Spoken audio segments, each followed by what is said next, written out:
So I wanted to make this quick video to talk about the different chakras, the chakra system and energy and body energy, and I get a lot of questions about that, and I just wanted to share a few things because I thought few needs to be discussed in terms of how you see the chakra, how you view the chakra, and the importance of balancing your chakras. I'm not quite sure if I will do a whole series, but I wanted to take this time to talk about the root chakra.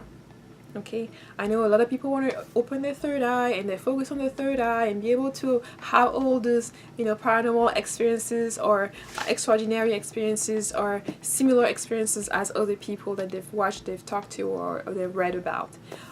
But I think it's if you didn't come here with your third eye open, there is a reason for that. If your third eye didn't open on its own, there is a reason for that.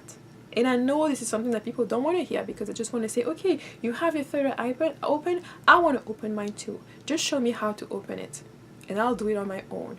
They never ask, what are the consequences? What am I going to be able to see based on my own perception? Not about the perception of someone else who already have their third eye open.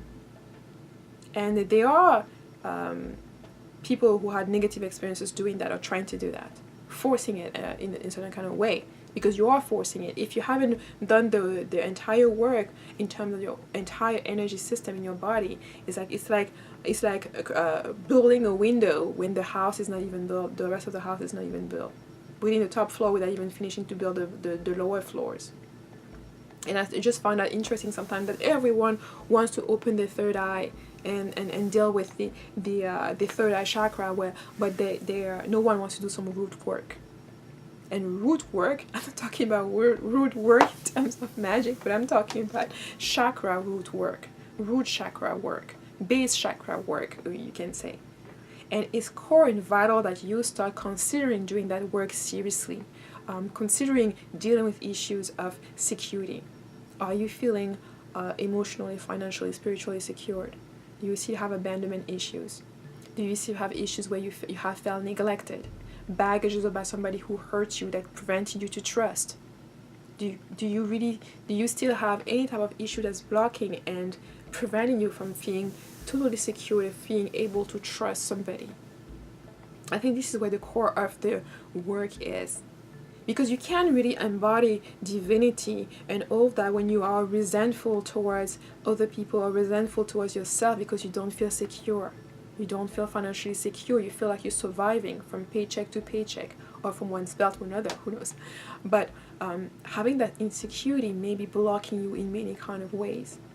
And if you don't deal with those insecurities of trust, and there's no point in you working on some of the other major chakras. Because, for example, you're going to be working on your heart chakra in terms of opening your heart to be able to show more love, receive more love, but yet you feel abandoned and yet you don't want to trust. So you're going to get into relationships where trust is going to become an issue or remain an issue. And you won't be able to banish that away until you do the work on yourself in order to get there. And I think that's, I know that's what a lot of people are scared about. And I've mentioned to you before that I'm doing a lot of work with, this isn't the correct one, with petrified wood as a stone to ground, and to be connected with the basics, with the foundation, with the earth, and to be able to look at your own foundation, the foundation within yourself, the foundation about what does your security mean, what does feeling secure look like to you, what step you can do to get there. Also working with the black obsidian and carnelian. Where is the carnelian piece? On that root chakra, to really get to this issue and to face them. And of course, the black obsidian is going to trigger all of the much even deeper issue that you may have. So you do a total cleanup, and it isn't a work where you can say, okay, I've cleaned my root chakra, I'm done. I'm moving up to the sacral or to the next chakra. It's more of like you clean up the major issue so you can circulate better, but it's always a working continuum.